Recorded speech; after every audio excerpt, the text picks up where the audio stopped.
indicado para um tempo de normalidade. É meu convidado o eurodeputado do PSD, Paulo Rangel. Boa noite, doutor, bem-vindo. Boa noite. Aparentemente não há grande entusiasmo da parte deste antigo líder do seu partido em relação a Pedro Passos Coelho, ao atual líder do partido.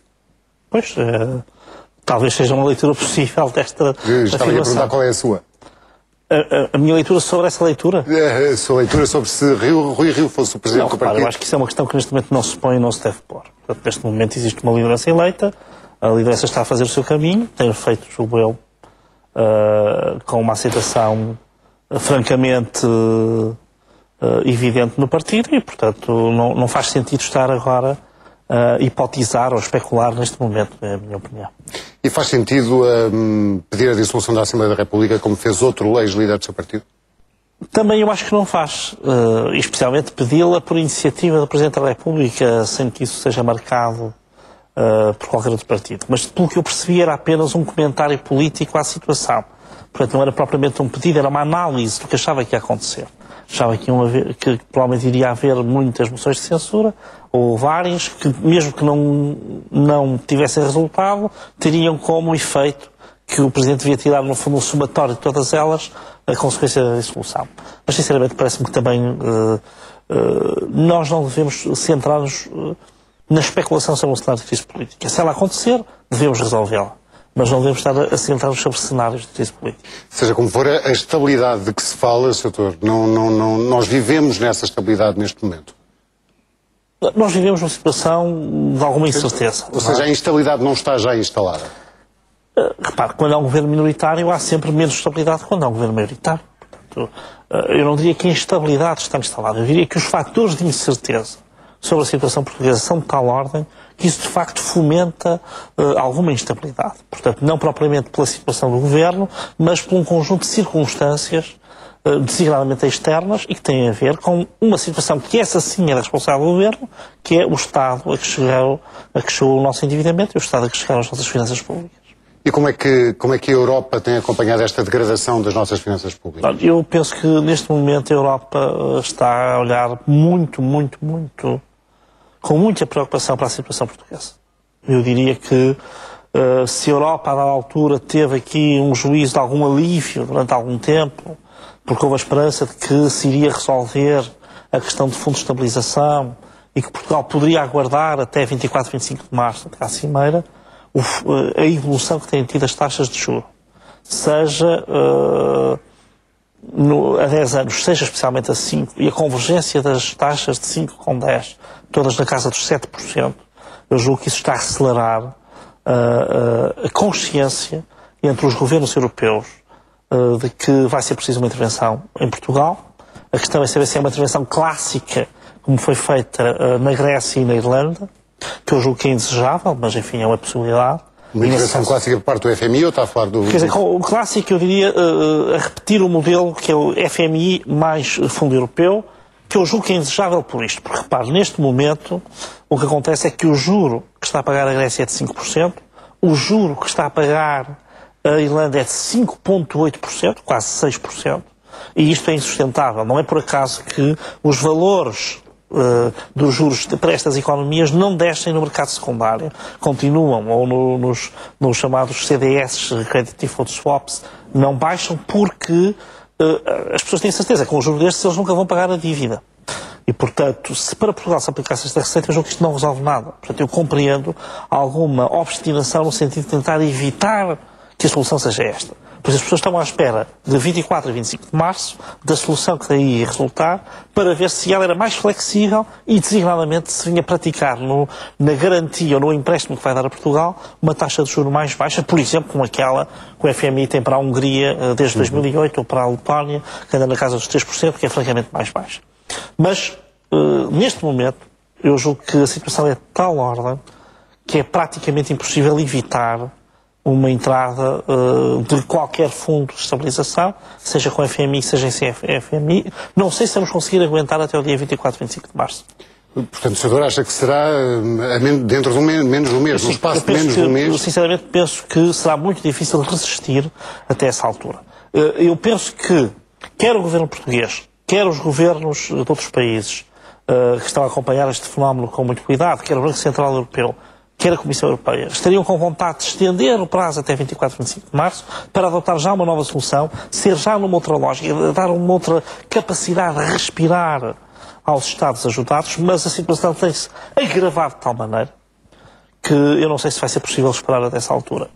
E reparem, é sintomático, hoje já estão cá os técnicos do Banco Central Europeu, hoje já cá estão os técnicos da Comissão Europeia, as declarações que foram feitas no fim de semana são muito claras, as declarações que são feitas nos bastidores, no quadro da União Europeia, também são muito claras no sentido de considerar que provavelmente será inevitável uma ajuda externa neste momento a Portugal. Sendo que o Governo continua a rejeitar essa ajuda externa. Pois, como é que é possível... Repare, eu julgo que o Governo está a fazer uma coisa, está a fazer um exercício que é um exercício, porventura, talvez aquele que pudesse servir melhor ao interesse nacional, se fosse possível, que era aguardar até o dia 24 e 25 de março, no qual vai ser definido o fundo, que porventura só entrará em vigor em 2013, mas vai ser também reformado o atual fundo e, portanto, talvez esse já possa ter algo. Mas estavam a tentar ganhar aqui algum prazo. Portanto, eu acho que da parte do Governo já não existe qualquer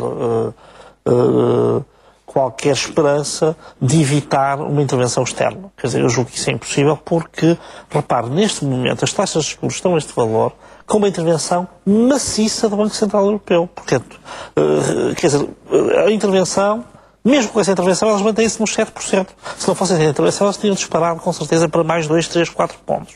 E, portanto, a situação é extremamente grave, tem efeitos, enfim, que nem todos são previsíveis, tem efeitos sobre a liquidez da banca, portanto, tudo isto é uma situação extremamente complexa e eu estou absolutamente convencido que será preciso uma ajuda externa no curto prazo. Se nós conseguirmos esperar um mês, eu considero isso ideal, porque porventura seria já num outro quadro. Se não conseguirmos, ou o quadro se acelera, não podemos esquecer que há uma cimeira da Eurozona no dia 11 de março, ou se o quadro não se acelerar, eu julgo que vamos ter para uma intervenção daquele tipo, mais, diria eu, menos favorável e que apenas adia os problemas, não os resolve, como foi a intervenção da Grécia ou como foi a intervenção da Irlanda. Mas sendo que as declarações, volta atrás um bocadinho, Sr. Doutor, as declarações de membros do Governo, e nomeadamente do Primeiro-Ministro, têm sido de rejeitar qualquer intervenção. Claro, mas claro, enfim, eu julgo que... E dizer que quem antecipa, no caso como o setor está a fazer neste momento, quem antecipa a eventual entrada de fundos internacionais na economia portuguesa está a prestar um mau serviço ao país. Não, quer dizer, aqui nem é prestar um mau serviço, nem é prestar um bom serviço, aqui é fazer uma análise realista. Nós também não podemos estar a enganar as pessoas a toda a hora.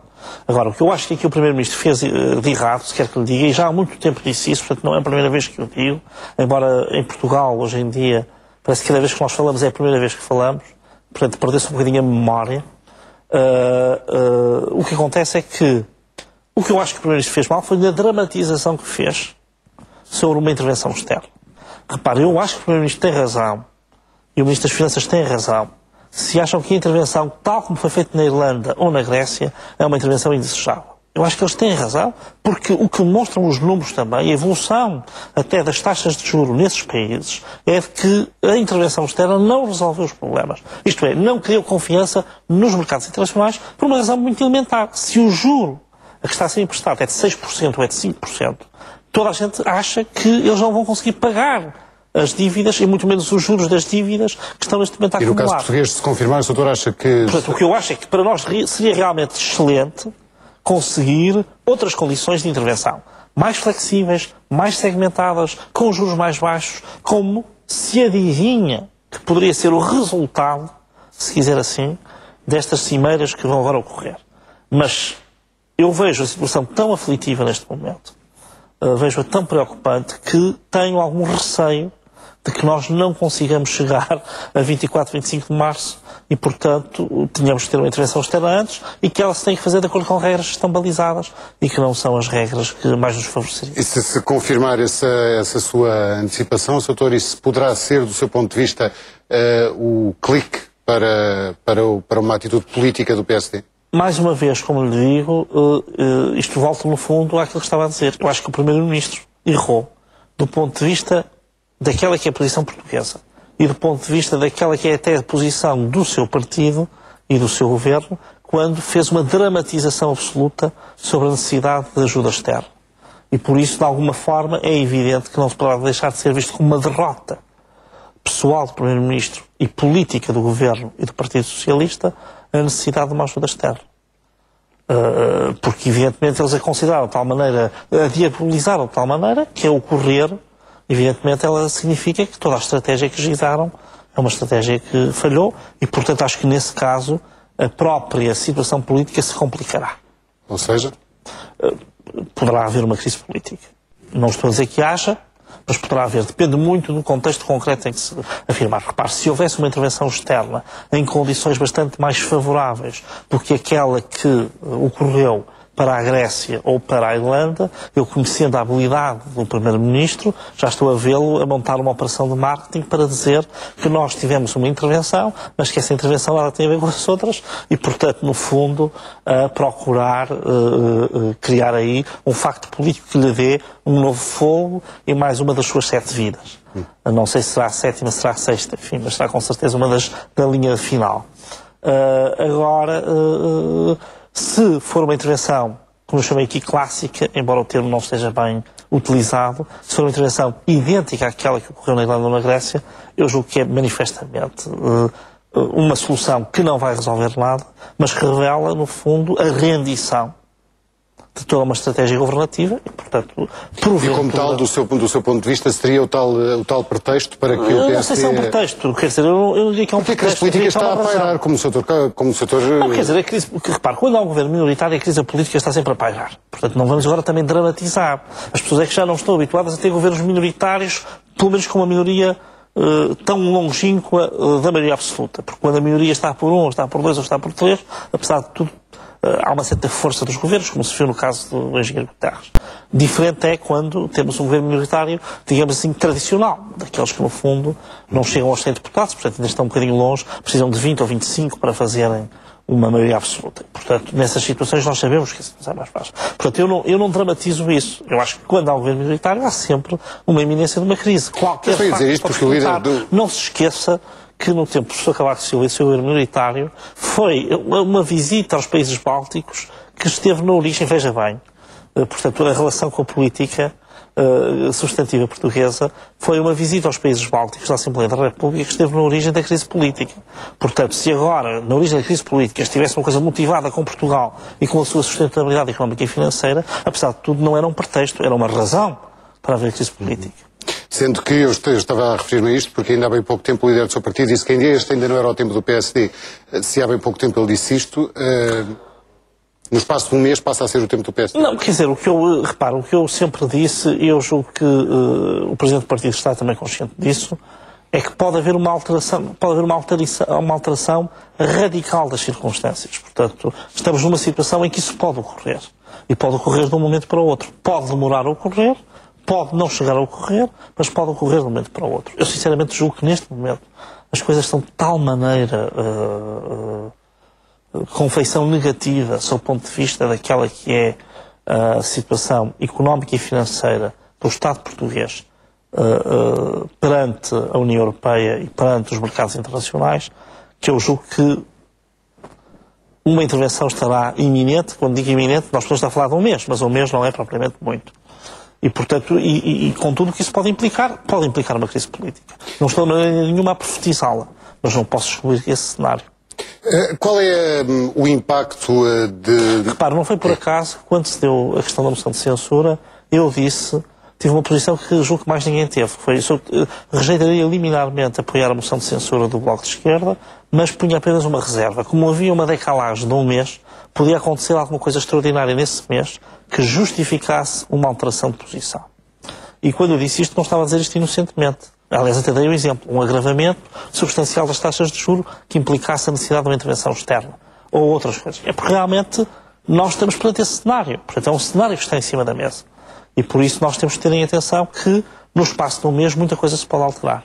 Estas moções de censura, a moção de censura do Bloco ou do PCP que se adivinha, qual é o impacto destas moções nos tais diabolizados mercados internacionais?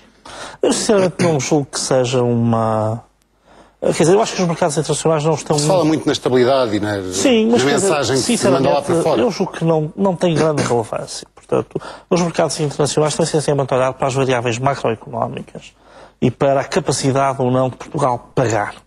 E não acreditam que Portugal tem a capacidade de pagar e acham que o trabalho de casa não está a ser bem feito. Não estão a olhar para manobras burlescas, como essa do Bloco de Esquerda, portanto, para, enfim, instalações políticas desse género. Diferente seria, naturalmente, se, por exemplo, fosse o PSD a conduzir uma operação dessas, ou até o CDS, pensando que o PSD poderia estar também nisso. Julgo que aí poderia ser visto de uma forma diferente.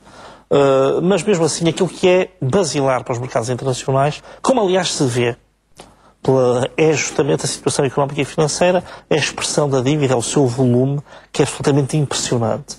É uma coisa para a qual, por isso é que eu digo que se perdeu a memória.